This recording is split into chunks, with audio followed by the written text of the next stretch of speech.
Okay, so we're now going to move to a discussion portion of the event with the students. We had a die-in when back in fall 2014, Lena Woodie, who's the founder of John Jay's SJP, she was the secretary at the time, and we all basically organized a die-in where in the first floor atrium where a lot of the students hang out during community hour, which is like the hour and a half break for all students.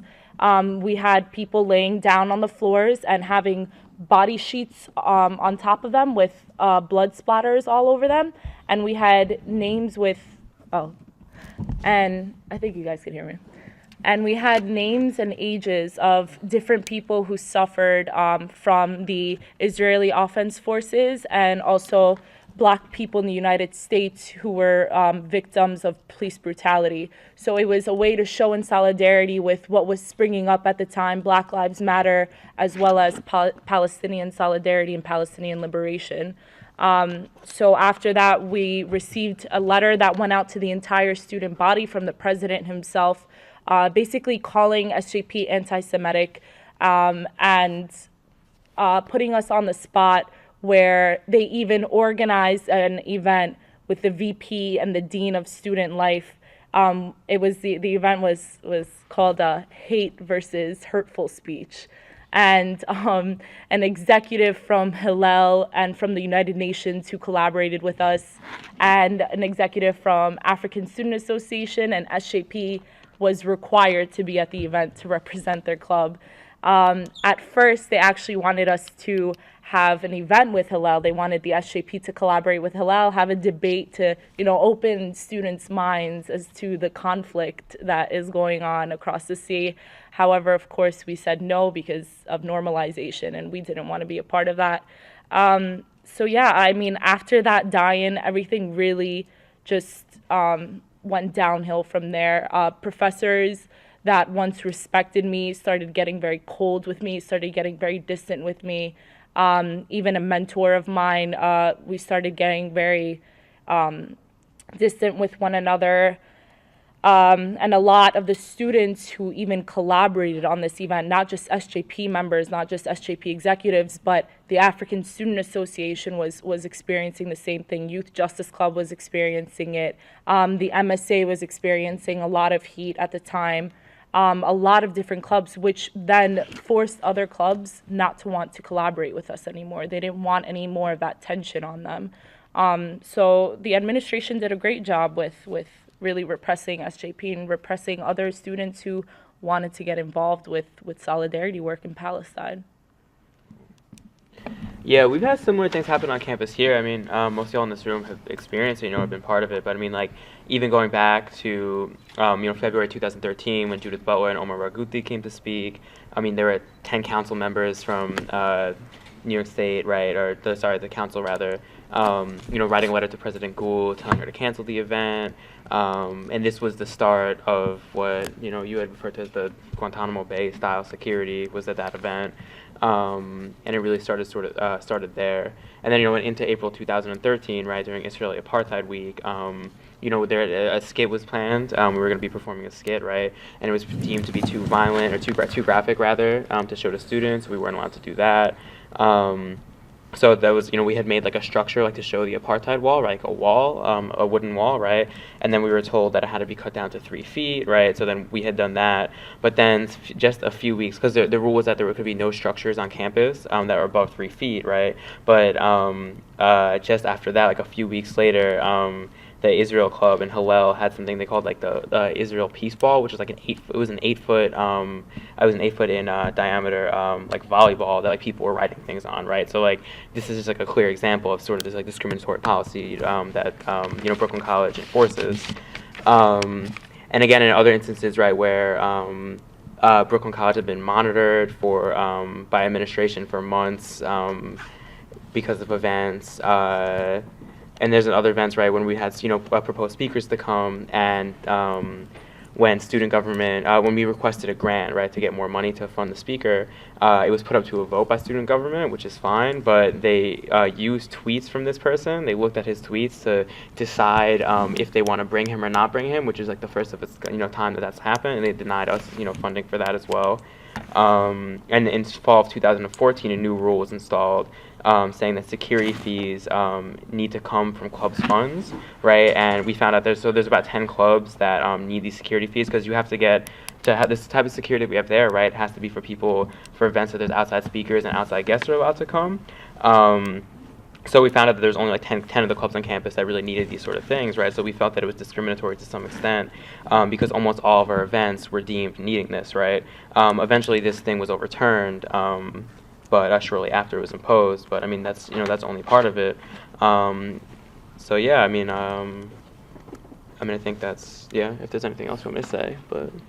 Yeah, you guys kind of answered, like, the next question was, what are some of the methods that administration has used to repress your SJP? And I can you talk guys more went about into that. that. Yeah, I mean, we can see, right, these like bureaucratic barriers that are imposed, sort of like intense scrutiny, having administration like, pull out rule books in front of us to make sure that we're doing everything in a specific way, things that we know that don't happen to other clubs.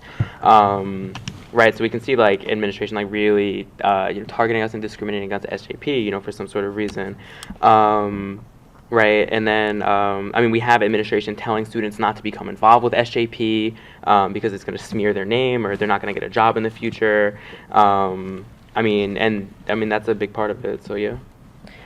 I just wanted to add one quick thing. So yesterday, the new president of Black Student Union, which was a club that was honestly long overdue. They just started it this year at John Jay. But the president now, Ashley, she's this amazing, strong woman. She organized a demonstration at the atrium of John Jay, which is when you enter the school. It's right in front of you. And there's this huge statue of John Jay himself. And what they did was they put the flag over John Jay's eyes to represent that he was blind to the racism, the fact that he was a slave owner, and we have this huge statue of him in our atrium. And it was a demonstration to show solidarity with Mizzou. And it was with Mizzou, with Ithaca, with Yale, a bunch of these universities. And SJP was present there, of course, along with Youth Justice Club, La Voz, and a bunch of other organizations. But the VP was there, and because they didn't have, the sound permit for the atrium, the VP kind of didn't learn her lesson, but wanted to show that, listen, John Jay is an open environment. Here, take the megaphone from my hand. Do these chants. I want you to do them. And she actually came up to me afterwards. She's like, see how the administration just treats you all like one big family? And it was kind of funny because it was the same administration that called us anti-Semitic last year. So it's this constant, imaging issue where they got very weird with organizations, student organizations, because I don't know if a lot of you know John Jay, but it's a very criminal justice oriented school. And, hypocritically, they have a bunch of NYPD tables. They have a bunch of military tables, literally targeting students of color, especially men of color, to join the military, to join the NYPD. So they got very weird with students like the Black Student Union, SJP, Youth Justice Club. When we say NYPD is racist, the military is racist, when they're targeting these students of color, students that they know are not financially stable, and these students who go to CUNY, who purposely go to CUNY because they're not most of the time financially stable. So the VP gets very awkward and very weird when it comes to these kinds of events, and they get especially weird with SJP because a lot of the donors support Israel. A lot of these donors that they're looking for to buy the new building, which costed millions of dollars, are Zionists. So they get weird when it's SJP work, but they don't get weird when it's Black Lives Matter work. And the two are basically the same. The NYPD is trained by the Israeli Offense Forces, so we can't, mutually exclude both of them. So just wanted to. Okay, so the next question is, How do you, do you feel afraid of voicing your views on Palestine in class? And if so, why? Okay. No. I mean, I don't know. You know, it's kind of like, if you don't speak up about it, then what are you doing? I mean, I guess some people, you know, aren't able to speak up about it. I mean, that's real. But yeah. Absolutely not. But I think it's important to say that the reason why it's no for me is because it's part of my personality. It's the way I've been raised, you know, like as an Arab woman, as an Arab Muslim woman living in the United States. It's how I was raised to speak up against any injustice. And I think that's important because a lot of other people are not raised, obviously, in the same way I was. So I did see, like physically see a lot of the students that I was once friends with that after the die-in last year, they got a lot quieter with their views, a lot quieter with their political opinions in class. And even in class, when I would look across the room and say, like, what the professor said was problematic, I'm sure you guys know that look, like, students give to each other when someone says something problematic and you look at your friend like, did he really just say that? And you look at them and it's kind of this, like, they just look down. And that's what was so upsetting, is like it's also realizing like not everyone is going to be a big mouth like you, but a lot of people were definitely scared. Oh yeah, and there's like, every time I announce events for SJP, the Zionists in my class always laugh, which is like kind of funny, but that's their little thing. Or they snicker and then they gossip about me in the corner, which is like whatever, but that's what they do. Like, we don't do that about them, but it's just funny. I was going to add like a personal anecdote because it happened pretty recently, like having to do with class. I'm in this class on ancient Egypt, which you would think is like has nothing to do with this whatsoever, right? But we're talking now about the Hyksos invasion in ancient Egypt, and when the professor put up the slide, the culture of the region that the Hyksos came from is called the culture of Syria-Palestine. But because the class is, I think, over 50% are involved with the Hillel or with other Zionist groups, the professor had to go on a 30-minute tangent to explain why he was using the word Palestine. And then for the rest of the class, students were still uncomfortable just saying the word Palestine, even though it was in the slide. Like when he said, when the slide said something like, it was a question about, you know, why a certain city, what indicated that it was multicultural, and one of the cultures that was listed was Palestinian, but when students raised their hand to ask, they would just say Hyksos and not say Palestinian. And when he would go over what the countries are in the modern day, he said, you know, Syria, Lebanon, Israel, and the West Bank. And he didn't say Palestine because, you know, it just feels like even today it's hard for some educators just to say the word Palestine in class without having to go into an explanation. And even after the explanation, you know, students still feel uncomfortable just saying the word Palestine in a discussion in class. And I've had, you know, like for me, it's different with each class. Like I have to pick my battles sometimes. Like some classes, I feel like I'm just going to get totally overwhelmed and it's going to go completely off course if I say something, so I don't say anything. And then in other classes, it feels more comfortable. So the next question is, how do you feel that this suppression affects you personally, if at all? Yeah, I mean, I think one part of it is part of this suppression, right, is like the threat of informants, like which is a real threat, and of undercover agent NYPD agents, right, and other types of informants. To have me thinking and all of us thinking that like the person next to us is a spy or is an undercover to some extent, right? Or like being afraid of like meeting new people or talking with people about things, you know, or feeling uncomfortable about speaking things in class because you know people in your class are in the NYPD or in the National Guard, right? So there's these things, you know, there's this, right? And like there's this culture of this, you know, and we just had, I mean, like this year alone, you know, it was found that there were, not this year, but this year, just this year. I mean, there was in the Islamic student organization, right? There was an NYPD undercover agent who was outed, and just this semester there was an undercover NYPD agent who entrapped or busted a janitor for selling drugs, on campus, right? I mean, he basically entrapped a janitor to sell drugs to him, So this is something that either Brooklyn College allows, and I know that in 1992, there's a memorandum against NYPD, right, that they need CUNY's permission to go onto CUNY campuses. So either Brooklyn College is letting this happen, but if they're not, Brooklyn College still needs to be held accountable for sort of like creating this culture where this is okay to happen, right? By inviting people like Pamela Garrett to school who, again, after they speak, run vicious smear campaigns against Muslim students, against other students, who are there, right? Which leads to Brooklyn College students being targeted online by her people, and like threats of Brooklyn College being a breeding ground for ISIS and stuff like that. So like this is like part of it, what I'm saying? Like Brooklyn College administration allowing people like this to speak here, really attacking SJPs here as well. That creates buzz around that. I mean, working secretly with the Zionist Organization of America to whatever extent that they do, right? Because we know that there was a Title VI complaint filed against Brooklyn College several years ago, and there's other, and there was recently the Zionist Organization of America demanded Brooklyn College to hold SJP accountable. Right now there's a petition going around that has over like 5,000 signatures to end SJP, in all CUNY schools, right?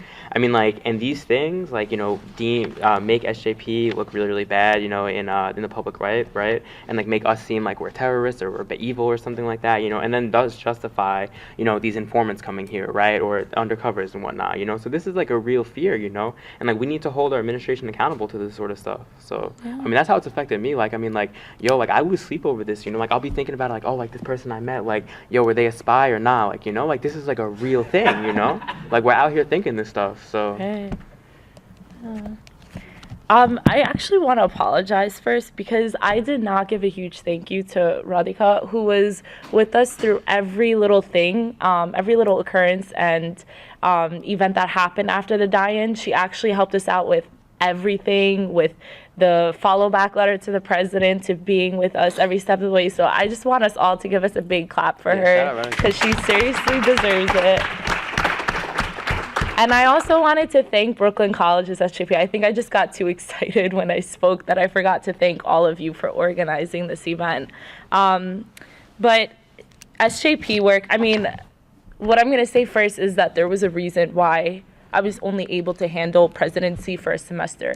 And I think a lot of the times people don't, they really underestimate what we have to go through. Even just being a member of SJP, being involved with SJP, it definitely takes a huge toll on you. Especially when you're going into an organization with mental health issues, personal mental health issues of your own, it's very difficult to bring your own mental health issues, and adding on top of that, looking at all of the crap that's going on in the world, right? All of the injustices going on in the world and being surrounded by it 24/7. And the thing with Palestinian solidarity is it's never just being surrounded by Palestinian issues 24/7. It's being surrounded by the injustices going on in Palestine, being surrounded by the injustices that are going on here, right? The injustices going on in Syria, in Lebanon, in Baghdad, everywhere throughout the world. So you're never just oh, the Israeli Offense Forces just shot this Palestinian kid today, right? It's that with, great, the NYPD killed another black person today. It's constantly being surrounded by all these events. And of course, it's going to take a huge psychological toll on you. And adding on to it, when you get professors that once respected you again, being distant and cold with you, I think my Facebook friend list legit went down by 50% in the past 6 months. I think I went from 1,600 friends to I think now I have 1,000, and whatever. I prefer it that way anyway, but it took a lot of high school students that I used to be friends with deleting me off of Facebook, a lot of students in college deleting me off of Facebook because what I was posting, and adding on to what Tom was saying, I feel like a lot of SJPs have this joke, but it's actually serious, where we're oh, well, don't say that. There's probably a camera in the room, right? And we laugh about it. But the sad part is, we're laughing about it because a part of us thinks that it's true, that we have to joke around about this stuff, because if we don't, we could literally just fall apart. And And I think that's what's the saddest part about all of this, is being a student, being an activist, and having people like from different ages, from different ethnic groups, trying to constantly shut you down, even though you feel it in your heart that you have the truth on your side, but constantly getting shut down by everyone around you. And I can especially speak as an Egyptian, like, I know already like 2 other people are Egyptian in the room, but there's this weird thing with Egyptians, especially like Sisi supporters, who are just like all out, you know, Sisi knows the best thing in the world. And I don't know if any of you know that President Sisi signed on for Israel to be part of the United Nations resolution for space affairs or whatnot, but it was the first time since 1948 that Egypt has voted for Israel in the UN. So unfortunately, my father is a Sisi supporter. So it's getting also a lot of backlash at home with like, you're doing nothing, like the Palestinians gave their land. That is something I hear a lot from some Egyptian people, is that Palestinians, like, you know, handed their land over to the Israelis, which makes absolutely no logical sense. But it's getting repression at home, getting repression on campus, and then getting repression from fellow students, from fellow classmates and administration.